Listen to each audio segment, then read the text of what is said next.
This is the Lone Crater YouTube. We hope this video helps. In this video, I will show how to make Kkakdugi Kimchi, updated. Start by gathering 3 large Korean radishes, coarse salt, gochugaru, fish sauce, garlic, and ginger. Cube the radish into 1-inch pieces and toss with salt to draw out moisture. After salting, rinse lightly, drain fully, then prepare the seasoning paste.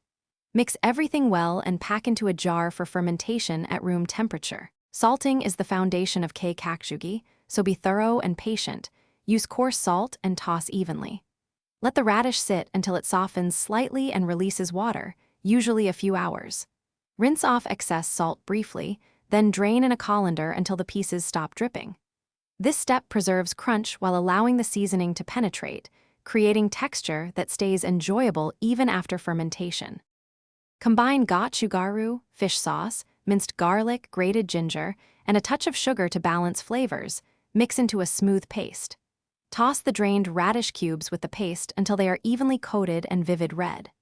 Press the mixture into a sterilized jar, leaving a little headspace and removing air pockets to help fermentation. Seal loosely or use an airlock, then place in a cool spot for tasting. Thanks for watching. Consider subscribing if we helped you.